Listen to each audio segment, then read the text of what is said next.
just activates all the neurons in my tiny little primitive smooth brain and makes me clap and have a smile on my face. Now, I've collected cards for a long time, and Wizards of the Coast has produced a lot of the cards I've collected, early Pokemon sets and Magic the Gathering, for example.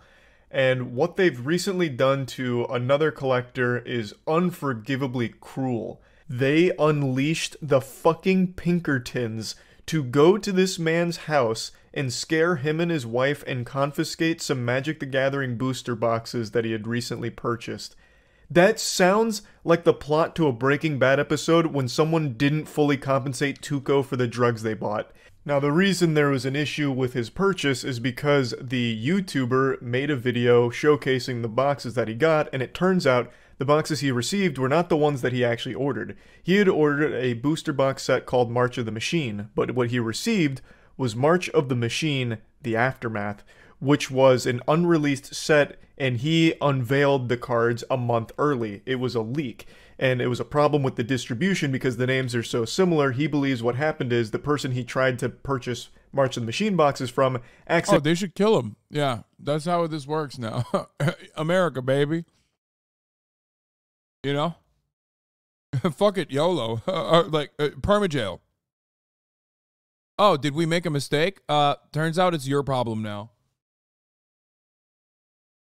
accidentally sent him the unreleased boxes because the names were so similar and they got confused. But he didn't steal the product or anything like that. He didn't knowingly purchase unreleased product. He just got sent the wrong thing.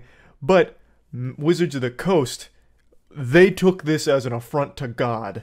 I'm sure all of you have heard the name Pinkertons before because they were literally the bad guys in Red Dead. Like, they have existed for 170 years. I had no idea they were still around. I thought they went extinct like fucking 100 years ago. But they still currently operate today. And Wizards of the Coast dusted off the old hotline right to their desk and ordered an operation for them.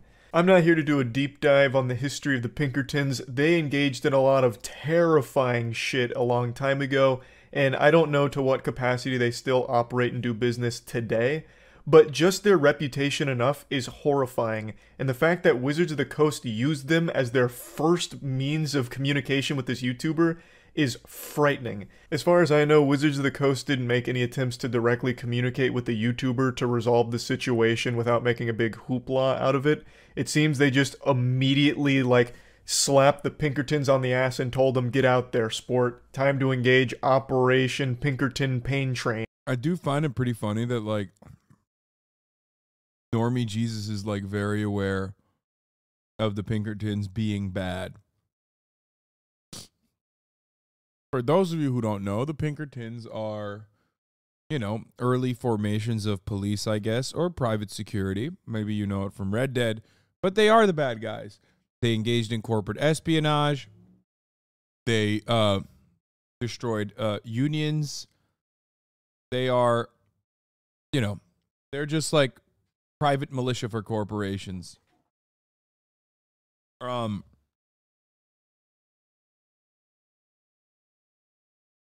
They're like cops but less restrained. Yeah, even worse. The largest toy... Guy, no. fan. Let's watch the rest of the Charlie video, and then we'll watch. And then sent them right to the man's doorstep. And when I was reading about, yeah, Pinkertons are very real. Yes. They also engaged in slave catching as well, asset extraction. What? Truth. I don't like the Pinkertons. They're muscle for the bosses, as if the bosses ain't got enough edge. So you'd side with me on principle? Now I'll finish my fucking sentence. Excuse me. I don't like the Pinkertons. This show made me say...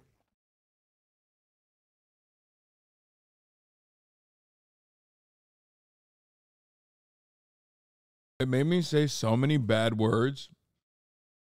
What was like God, Deadwood was such a good show.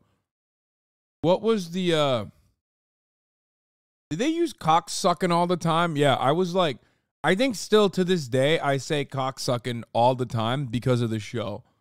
Like the amount of the sizable impact that no.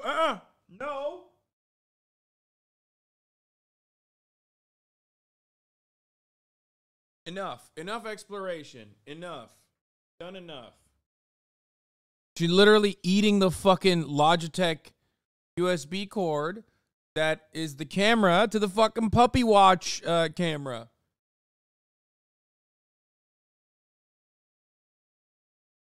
Oh.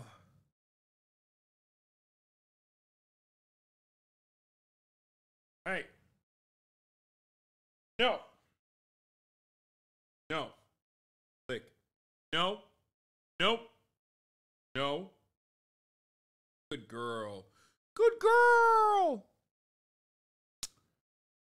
Yeah, she's out here fucking taking out the cameras, dude. She's anti-CCTV. It's fucked up. Anyway, let's continue with this Charlie video. Where the fuck was it? I lost it. About this story and watched the video the content creator posted about the situation, I immediately pictured Wizards of the Coast higher-ups donning these dark cloaks put over their head, kind of like Darth Sidious in Star Wars, sitting around this giant table like an Austin Powers supervillain lair, brainstorming on the best course of action to reclaim the stolen goods, even though it wasn't stolen. And then they came up with the scariest option they could at the time. They treated this YouTuber, his name's Old School MTG, they treated him like Cobra Commander, and they were sending the G.I. Joe after him, all over a fucking trading card leak that the guy didn't even mean to engage in the first place. Yes, he did film the opening of the Aftermath box, which was a leak and it was early, but they could have just asked him politely to like take it down and even ship back the product, and they would maybe just give him what he meant to buy. This was clearly an issue in the distribution, not with the YouTuber himself. He didn't mean to buy this set because it wasn't out. He just wanted some March of the Machine boxes, and it became a big deal. So much so that it escalated to Wizards of the Coast sending the Pinkertons, which is just wild. You know, the title's not like a joke. The Pinkertons, and this is news to me, are still real. You know them as the bad guys in Red Dead, but they are like a real firm. So basically, in a nutshell, there is a YouTuber, I believe his name is Old School MT. Okay, this is the rest of it is like clips from the show, clips from the stream. So let's watch the history of the Pinkertons. 2. Homestead, Alan Pinkerton, the Knights of Capitalism, extra history. Pennsylvania. Just before dawn, thousands of striking workers surround the Homestead steelworks. They have their families with them. Someone shouts. They turn. 2 barges, loaded with 300 men of the Pinkerton National Detective Agency, float toward the riverbank. They've been hired by the chairman of the Carnegie Steel Company to disperse the striking workers, allowing the factory to reopen with non-union labor. The workers know exactly what to expect from the Pinkertons. They violently protected Western railroads from cult heroes like Jesse James, Butch Cassidy, and the Sundance Kid. They provided the damning but controversial evidence that sent non-union members to the gallows after the Haymarket affair. And in Pennsylvania, Pinkertons had already been used as strikebreakers during the Great Railroad Strike of 1877, and snuffed out the secret society of Irish coal miners known as the Molly Maguires. These were the mercenaries of the oligarchy, the Knights of Capitalism, and they're carrying Winchester rifles.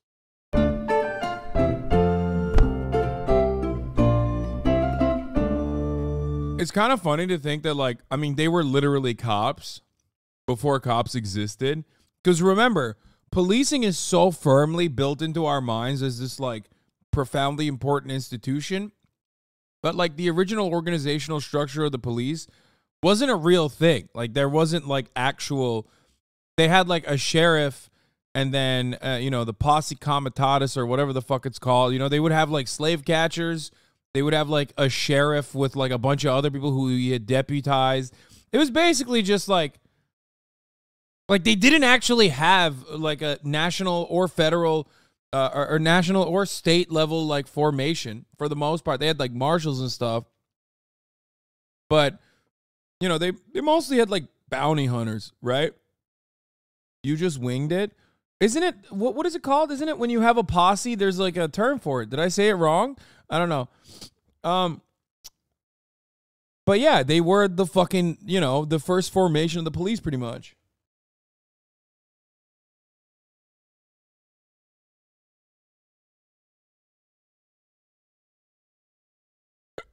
while I finish my food.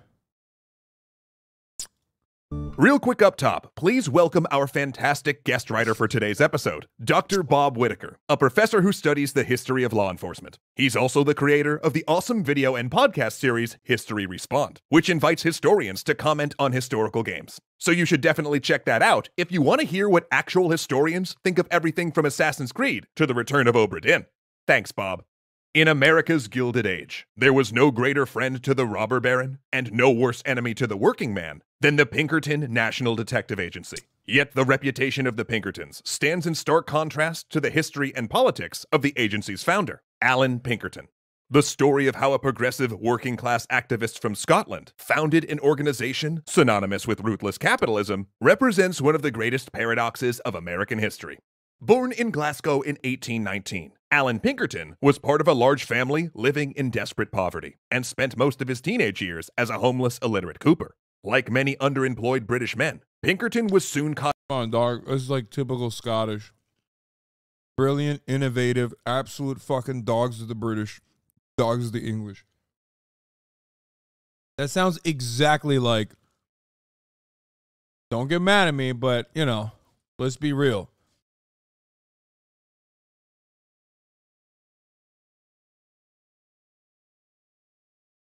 No, Scots are left-wing, dude. Yeah, I mean, there are plenty who are, but those Scottish people also absolutely know exactly who the fuck I'm talking about when I say there's plenty of Scottish people.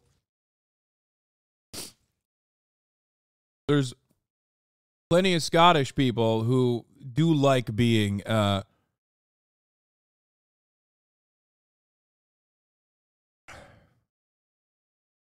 the working rabid hyenas of the English. Some caught up in the major political movement of the age, Chartism.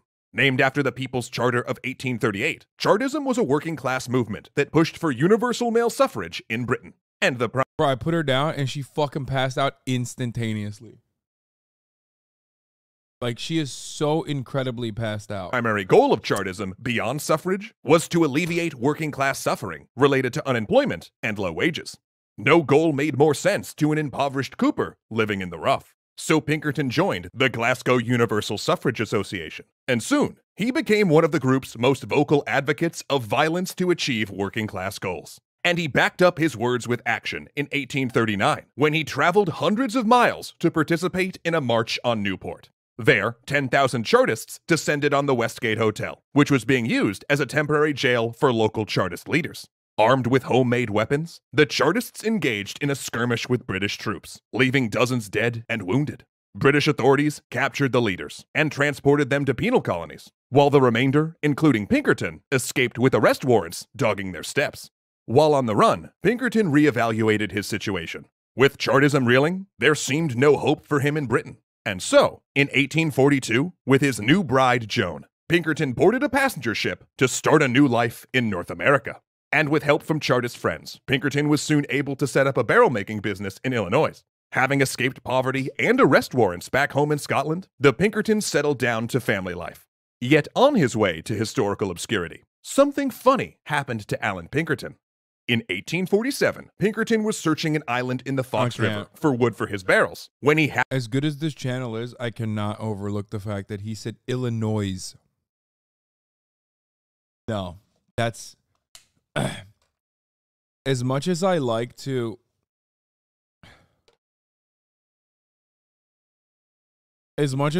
fuck up state names, okay? Like Illinois, no. Okay, Mr. Arkansas. Really? Yeah. Not Illinois. Okay. No. Nevada, Arkansas. All of that makes sense.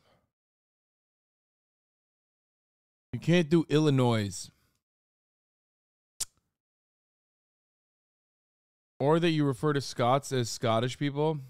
McSquack. Scots, not Scottish people. Shut up, McSquack.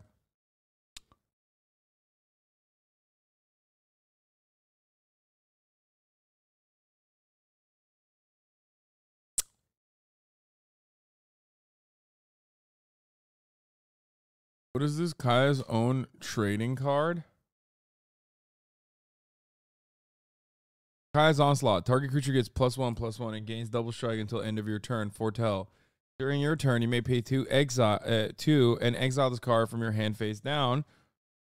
Cast it on a later turn for its foretell cost. Your trail ends here.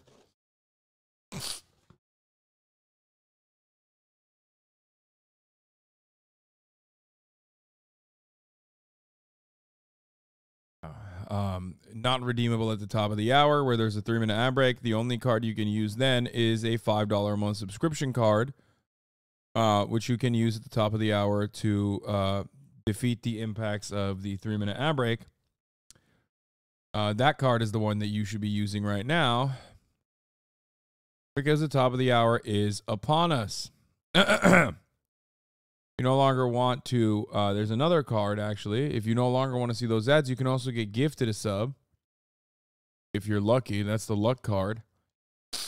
Here is the 3-minute ad break now.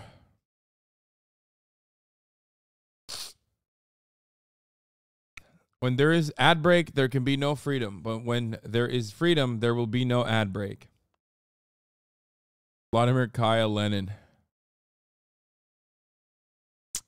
All right, let's continue. Happened upon a counterfeiters camp. Like all new territories and states in the Midwest, Illinois suffered from gangs of counterfeiters, which managed to flourish because federal currency laws. Or every time he says Illinois, I get like it feels like it hits me in the face. I can't be alone on this. Also, I got to did not yet extend to the new territories, and counterfeit currency was especially a problem for immigrants like Pinkerton, whose unfamiliarity with the new money often led to getting swindled. So after discovering the camp, Pinkerton returned with the local sheriff and a band of deputized citizens. The posse descended on the camp, arrested the counterfeiters, and destroyed their equipment. Following this episode, Pinkerton became a permanent sheriff's deputy. Yeah, that's right. The wanted chartist from Glasgow was now a lawman in the West.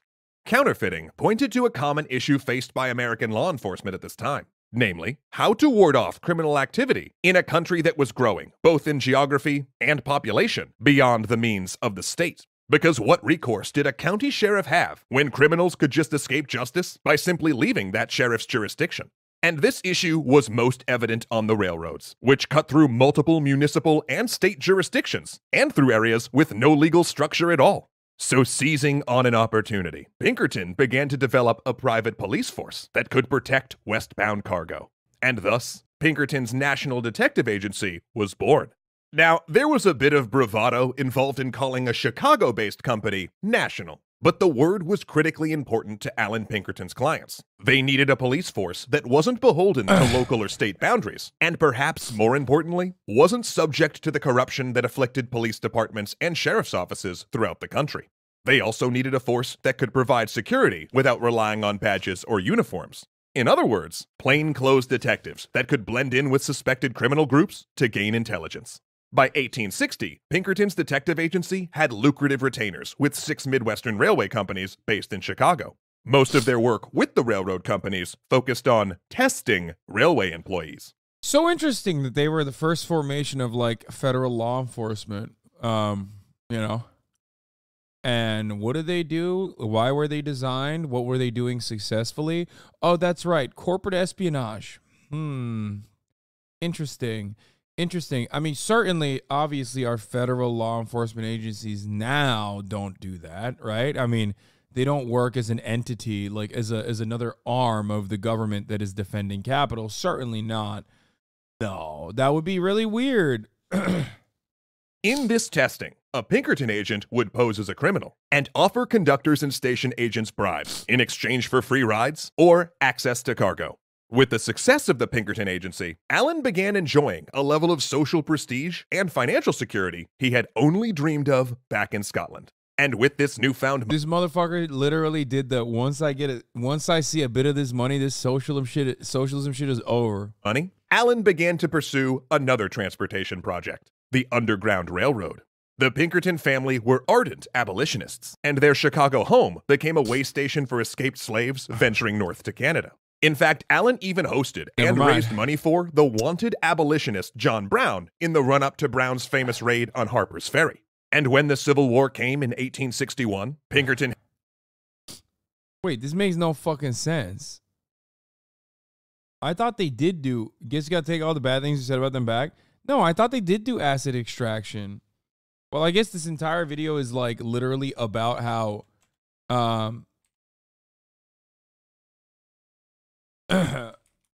this video is about how like this went so far away from their like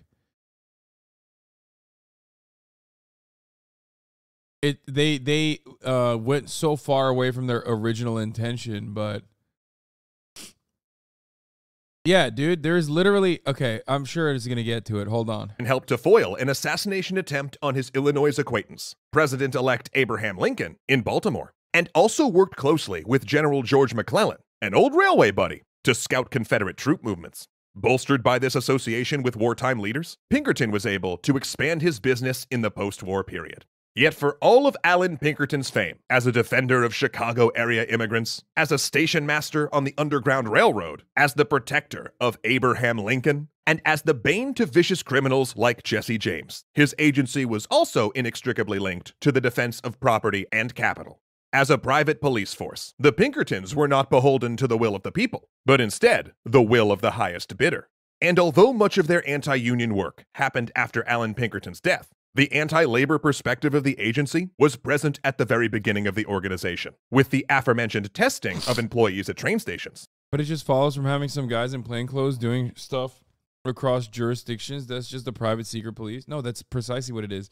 But it also predates like actual formations of the federal law enforcement agencies. So that's why I'm pretty sure that they literally did engage in slave patrols, but maybe I'm wrong. Like, am I misremembering this?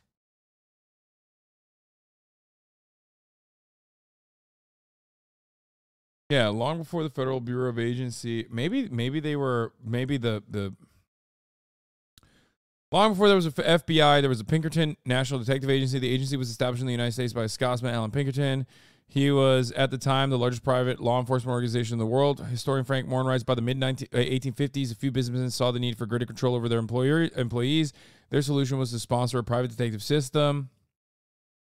Pinkerton's agents performed a variety of services for the people who hired them. Basic security guard work, strike breaking, private military contract work. During the labor strikes of the late 19th and early 20th centuries, businessmen hired the Pinkerton agency to infiltrate unions.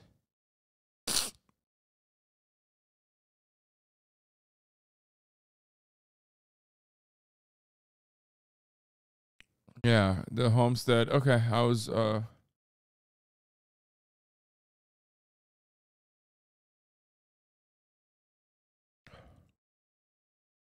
Pinkertons hired the nation's first female detective. They were like libbed up cops, dude.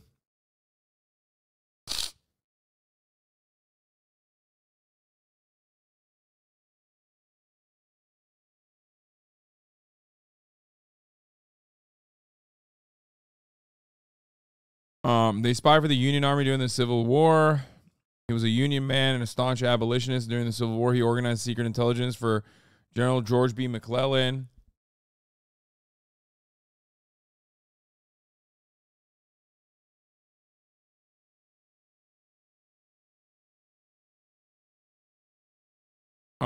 I think the reason why I'm getting it mixed up is because as the chatter correctly pointed out, the earliest forms of police were literally slave patrols.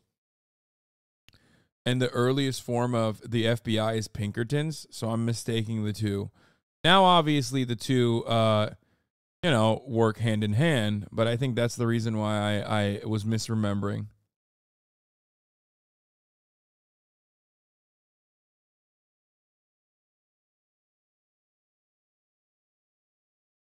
Well, I didn't even know about them because Charlie said they were evil, but turns out they helped my people. I guess I was a she for this one.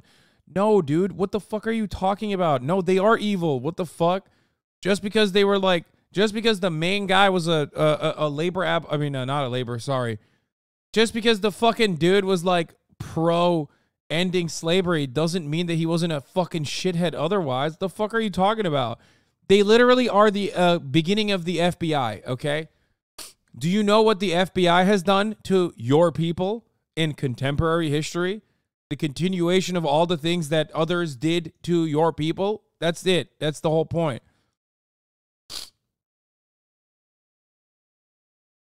No, you're being a sheep now.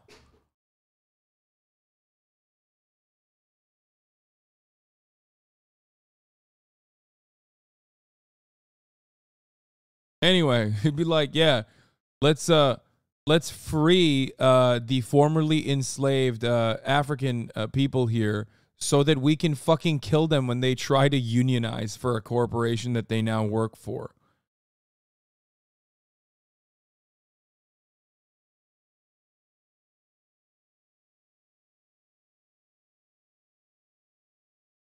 They sent escaped slaves back over the Confederate lines to spy on the South while Pinkerton was ahead of the security apparatus.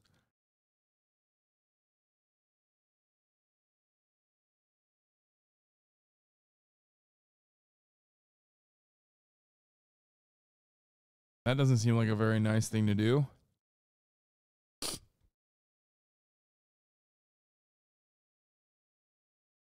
Okay, let's continue with this video. So given that anti-labor work was a feature of the agency, what did Alan Pinkerton, the former Chartist and poor immigrant laborer, make of this situation?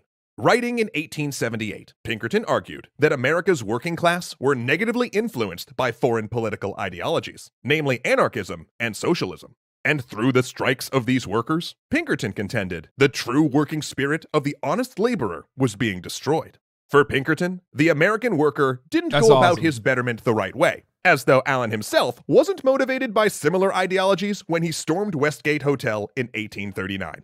And though Pinkerton himself may have become conveniently forgetful in his old age, the workers surrounding the Homestead Steelworks were all too aware. Oh, okay, thank God. Holy fuck, they're actually talking about it, luckily. Of who the Pinkertons were as they began to land. As the agents neared the factory, shots rang out. The strikers responded with everything they had. Bullets, stones, burning oil, burning rail cars, and even shells from a cannon. And in the Battle of Homestead, the Pinkertons reaped the consequences of decades of labor abuse, false accusations, surveillance, and testing. They were overrun. And when the Pinkertons attempted to surrender, the strikers shot down their white flag. Eventually, Union leaders accepted the Pinkertons' surrender, with several dead on both sides. And as the Pinkertons laid down their arms and disembarked, they walked through a gauntlet of angry strikers, who beat and berated them as they moved from the river. That's awesome. Of the 300 Pinkertons who embarked that morning, 3 were dead, and the remaining 297 were injured, either from the battle or the gauntlet that followed. Although the Homestead strike ended in another labor defeat, it also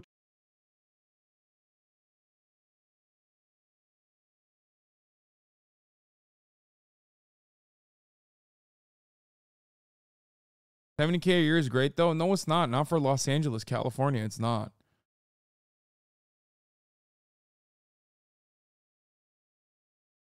That's so weird, man.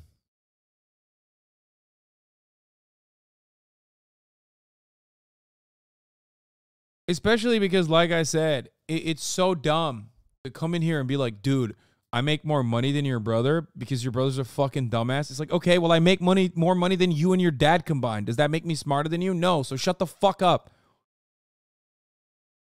Like, imagine thinking your salary is tangibly tied to, like, anything meaningful, like that you're contributing to society or how fucking smart you are.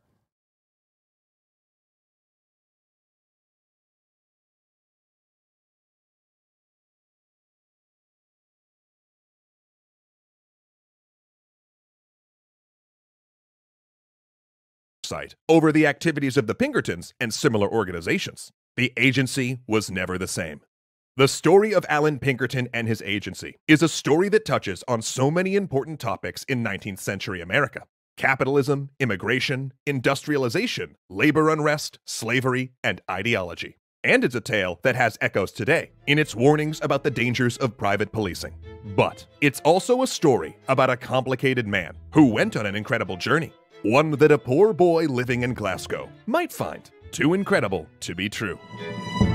Special thanks to our educational tier patrons Ahmed Ziad Turk, Joseph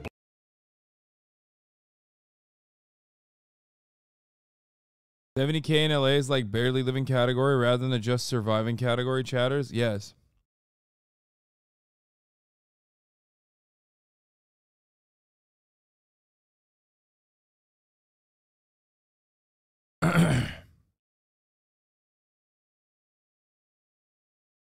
Anyway. Very weird, dude.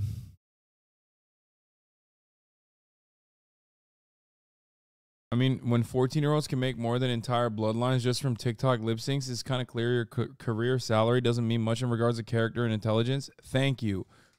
We are on a platform where the #1 fucking revenue generator eats his toenails on a daily fucking basis, okay? And like plays Minecraft speedruns and will never defeat Forsen's 1810 record for like 16, 17, 18 hours. And you're over here, like, you're over here being like, no, how much money you make is like directly associated with how intelligent you are. Especially in like, brother, I literally live in LA, but 70K does allow for decent living in LA for a young professional though. It's entirely dependent on what part of LA you live in and what your living circumstances are. I literally make medical devices for a living and don't make 100K. You know, everyone has different circumstances, but 70K in Los Angeles is not like poverty wages or whatever, but it's not you're not exactly fucking, you know, flush. You're definitely having a hard time coming up with rent if you want to live by yourself. And I know that because I lived through that. And I was more comfortable when I had 2 roommates and making like a 65K to 60K salary. But certainly when I moved on my own, that was impossible. So, like, you have to remember that. You know what I mean? I live in LA. Do you have any roommates?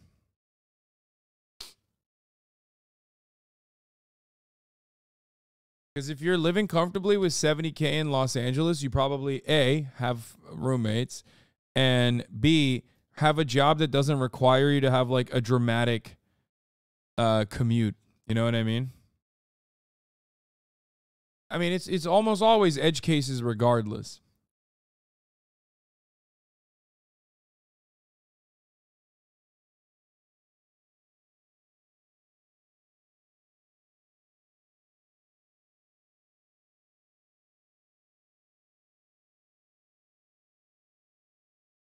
This 30-second Background. My background? Your CV. I've been with the firm for 2.5 years working with Eric that whole time, but I hold a doctorate in engineering, specialty in propulsion from MIT with a bachelor's from Penn. What is a specialty in propulsion exactly? My thesis was a study in the ways that friction ratios affect steering outcomes in aeronautical use under reduced gravity loads. So you're a rocket scientist? I was, yeah. Interesting. How did you end up here? Well, it's all just numbers, really. Just changing what you're adding up, and to speak freely, the money here is considerably more attractive. Yeah, this is the unfortunate reality, but a lot of people do leave the industry, even if they don't want to, specifically because they just make a lot more money in other sectors. America will not stop until every single fucking person is working in the finance sector. Like everyone has to do finance, dude. There's no other way to do it. From the dumbest guy to the smartest guy, every single person has to work in finance because it's the only sector in America where you still actually make money.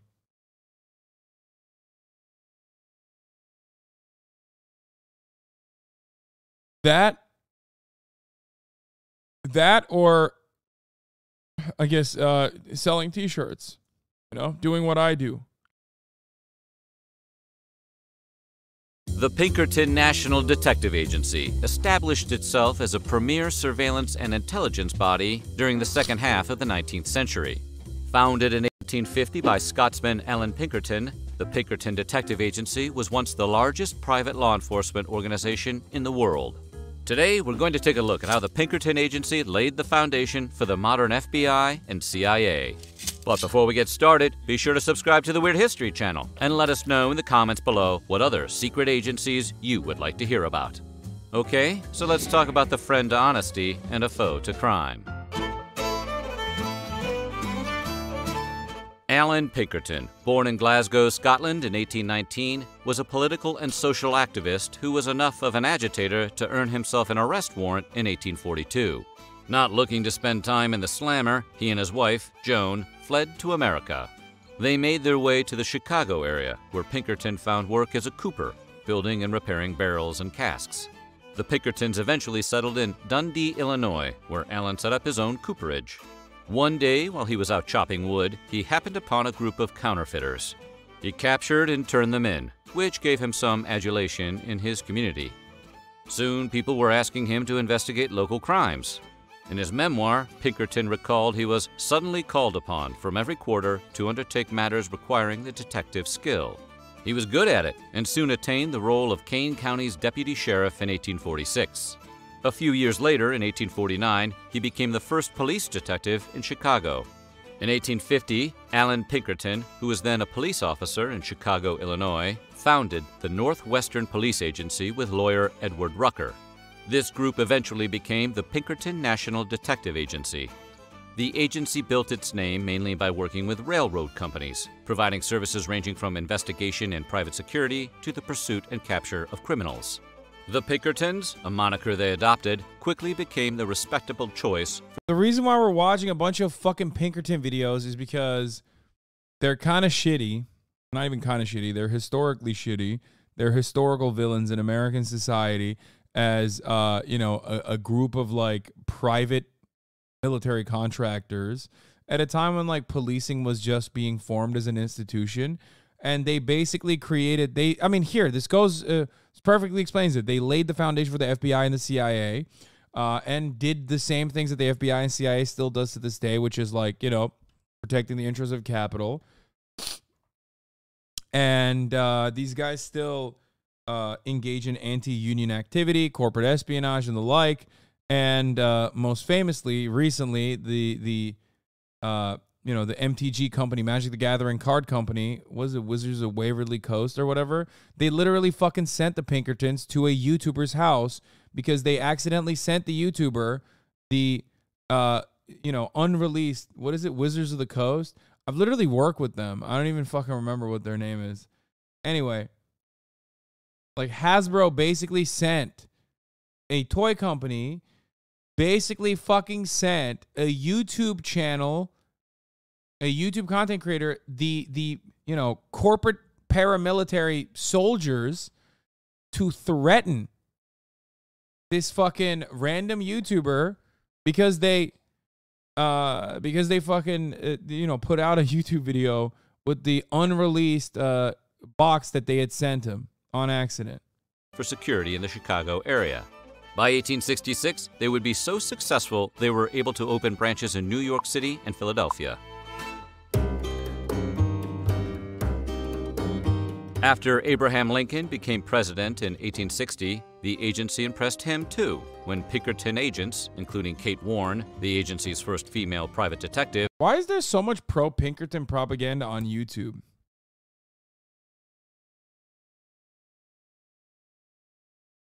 Like both of the videos that we watched kind of make it seem like they were good and not like questioning the legality or illegality or why it wasn't immediately made illegal, even though it was made illegal later down the line because of how fucking out of hand it got, where you could just do like murders for the sake of a corporation.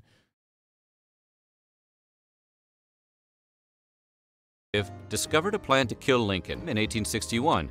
It was intended to take place while the president-elect visited Baltimore, Maryland, on the way to Washington, D.C. In truth, the case pretty much cracked itself when the would-be assassins, Cipriano Ferrandini, accompanied by the Palmetto Guards, openly discussed their plans in front of a disguised Pinkerton. Ferrandini boasted about how with his first shot, the chief... It's kind of cool that Red Dead literally did a better job of showcasing how fucking corrupt and violent the Pinkertons were than like half of these like YouTube historians. What the fuck? Traitor Lincoln will die, then all Maryland will be with us, and the South will be forever free. After hearing this, Pinkerton arranged for Lincoln to travel by secret train to escape the threat. Lincoln assumed the disguise of her invalid brother to avoid notice. The president-elect made it to Washington safely, and due to the detective agency's success... He said invalid.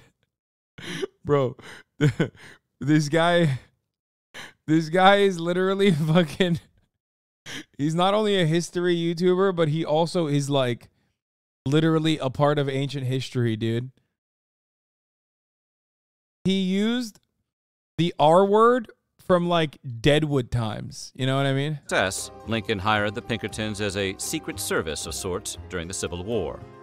Kate Warren's life-saving plan, which required her to stay awake through Lincoln's entire journey, became famous, and the agency soon thereafter adopted the slogan, "We never sleep."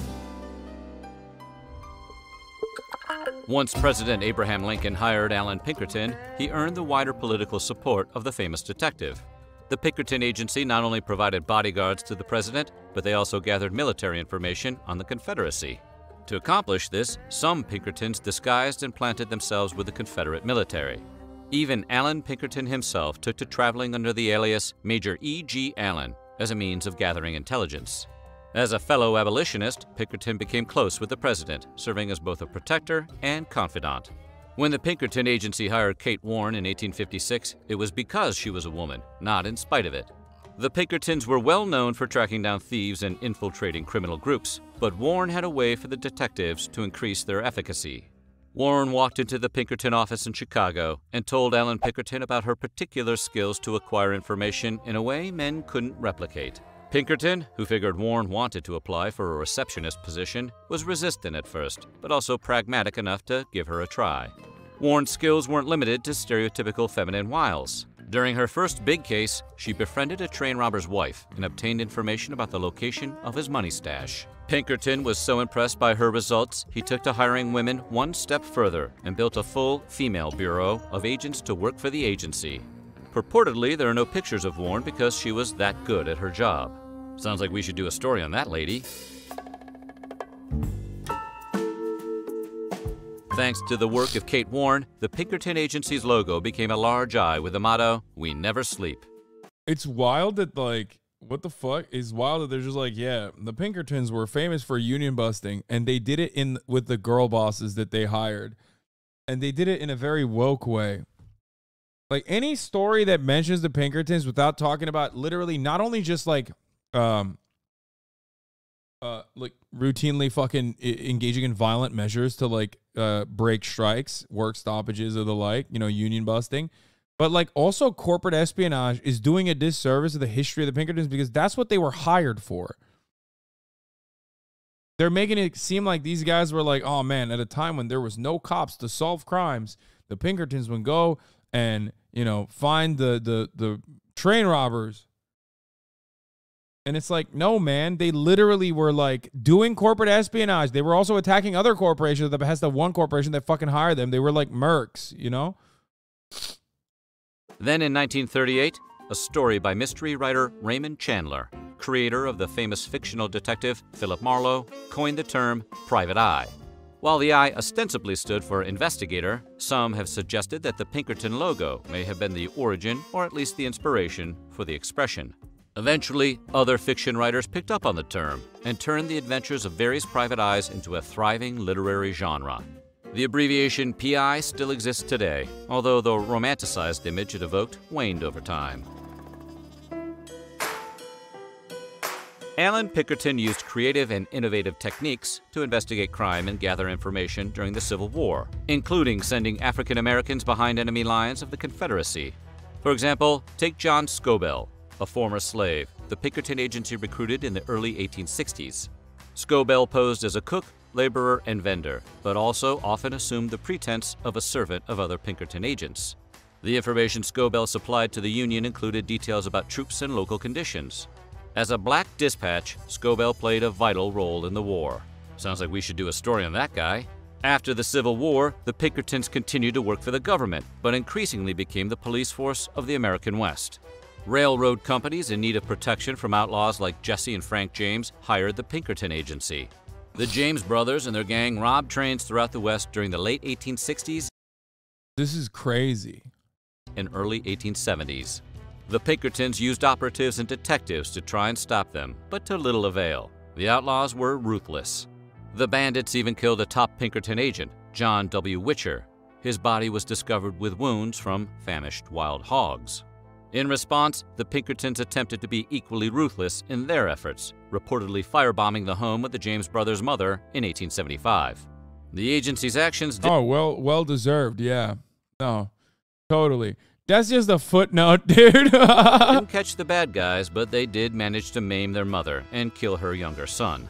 The Pinkertons also took credit. Bro, why is he writing for them so hard? No, he didn't just. You said no commentary? No, I wish he did no commentary on the firebombing. He said, "Oh, the Pinkertons managed to kill this dude's mother and his son."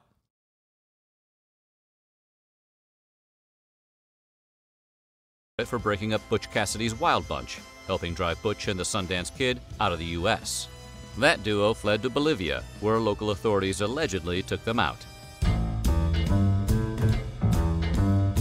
By the 1890s, yeah, when I said how the Pinkerton agency, when I thought he was writing an article about how the Pinkerton agency laid the foundation for the FBI and CIA, I thought they were going to say, like, look how bad it is. Because my brain is that broken, I guess, where I literally personally assume that, like, someone is going to talk about it from, like, a leftist lens. And he literally was like, no, they laid the foundation for the FBI and CIA, and that's super fucking sick. Like, they were doing murders on, like, people that, you know, even the fucking mob doesn't touch. You know what I mean?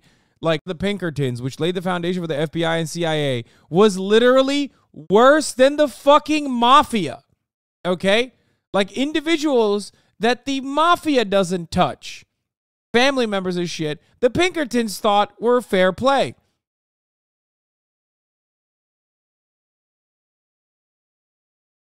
And that's very cool. There were more than 2,000 active Pinkertons around the United States, with 30,000 reserve operatives in the wings. For comparison, the U.S. Army of the time had fewer than They've yet to fucking bring up, like, strike busting and shit. 30,000 men on active duty. The agency was so large, the state of Ohio banned them, fearing the agency could act as a private army or militia against them. By 1906, there were 20 Pinkerton agency offices across the United States. Eventually, the Pinkerton agency's complex methods and systems established the basis for formal government agencies. Organizations like the FBI, the Secret Service, and the CIA took on roles and duties once performed by the Pinkertons, who also functioned as the top information repository in the United States. The creation of the FBI and these other government bodies didn't finish the Pinkertons off, however. They continued to serve as the private investigatory. There is no way that he's like, this is positive. Wow. It's so sick that the FBI was formed. Bro, this is a history channel. Talk about why the FBI was formed, please. Okay, actually don't. On second thought, I legitimately... I legitimately don't want to know how he covers the FBI's original formation. I don't think that he is going to talk about it in a negative fashion. Government bodies didn't finish the Pinkertons off, however. They continued to serve as the private investigatory arm of industrialists, bankers, and corporations. Companies increasingly hired the Pinkertons to bust unions, as well as prevent uprisings among laborers. Oh, thank God. They prevented uprisings. By the 1890s, disputes were so volatile, it was practically open warfare between workers and their employers, many of whom recruited the Pinkertons to defend their businesses. In July of 1892, the Carnegie Steel Corporation hired the Pinkertons. Dude, what were they fighting for? I'm willing to bet you don't fucking work on the weekends, YouTube Andy. Like, what the fuck? Dude! He said defend corporations. What the fuck? Yeah, these uprisings, these violent uprisings were really bad. What were they fighting for? Against child labor, losing fucking digits when they're working in factories because of a lack of workplace safety standards, 8-hour-a-day work weeks, or 8-hour-a-day, 5 days a week work weeks. You know, things that we just literally take for fucking granted now. That's what the fuck who writes a YouTube video and they're like, I'm so glad the Pinkertons were defending the Carnegie Steel interests. to break up a strike in Homestead, Pennsylvania. The workers unionized and negotiated a 3-year contract in 1889, but the company endeavored to bust the union and impose new conditions. The head of the plant at Homestead, Henry Frick, shut out the protesting workers from the factory, causing a riot. The company called in a force of 300 Pinkertons to face 10,000 armed strikers. At the end of an all-day exchange, 9 workers and 7 Pinkertons died. The state militia later arrived to settle the entire dispute. After the riot, Pinkerton became a dirty word in many circles. Not this one, though. Not at the Weird History YouTube channel. He did say the laborers hated them for good reasons. Brother, this entire video is written like the Pinkertons paid for it or something. Like, he just glanced over, like, defending businesses and defending the Carnegie interest like it's a fucking mom and pop shop being, like, attacked, you know, by random people.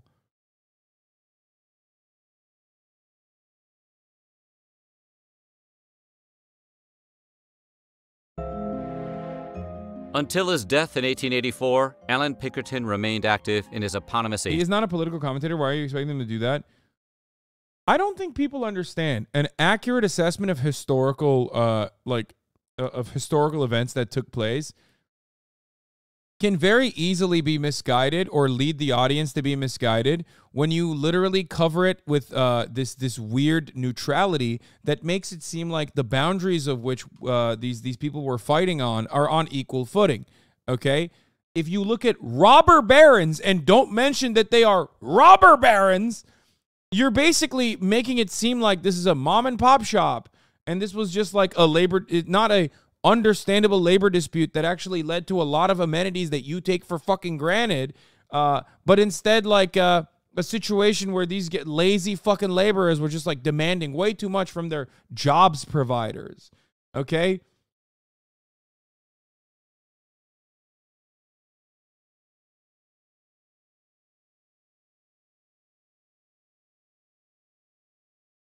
Agency. He even went above and beyond in his efforts to capture Jesse James by using his private funds. After he died, Pinkerton's sons, Robert and William, they are historians, not advocates. Yes, the problem in this circumstance is, how long have you been in this community? Oh my God, I'm going to cry. When you take on a neutral tone when describing certain historical atrocities, okay, you're basically carrying water for those who committed the historical atrocities. There is no such thing as being an apolitical historian, just like there's no one that is rid of any biases when covering the news in contemporary society. Okay?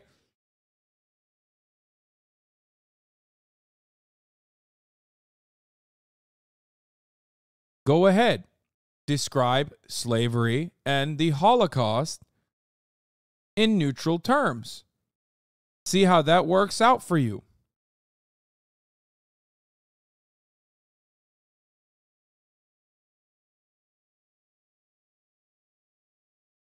inherited the agency and helped it grow to a massive size.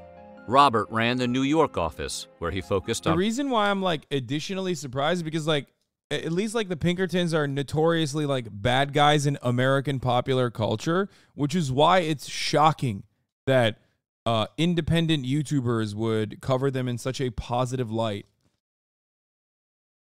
Providing security at strike sites. Meanwhile, William headed the Chicago base and turned his attention to solving crimes. He also literally brought up the firebombing that these motherfuckers engaged in on family members of a dude who, like, they fought against, and he made it seem like, oh, well, you know, they couldn't get him, but at least they got his mom and his fucking son. Pinkerton's grandson, Alan Pinkerton II, took over the agency in 1907. His son, Robert Pinkerton II, then inherited it in 1930. When Robert died in 1967, the family's leadership of the company finally came to an end. Today, a global security firm, Securitas AB of Stockholm, Sweden, owns the Pinkerton agency. What do you think of the Pinkerton? And they happen to subscribe to, they happen to pay for this video.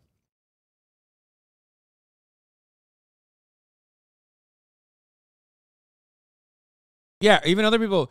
I love how we talk about violent murderers, strikebreakers like they're heroes, and don't think twice about FBI and CIA basically being the state-run version of them. Yes, I'm implying that the U.S. government saw strike breaking by the Pinkertons and said, hey, I bet we can make a ton more money doing this, corporations who lobby and fund us.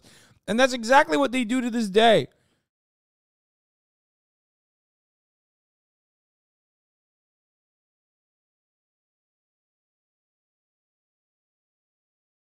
I'm glad that, like, you know, Red Dead and Rockstar did a better job of, like, fucking, another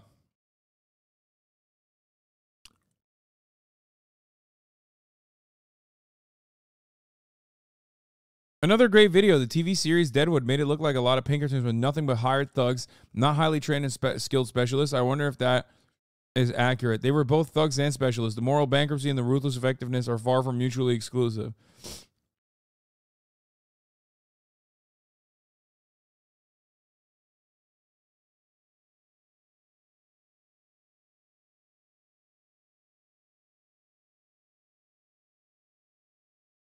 Bro, where do you get your information from? You couldn't be further from the truth.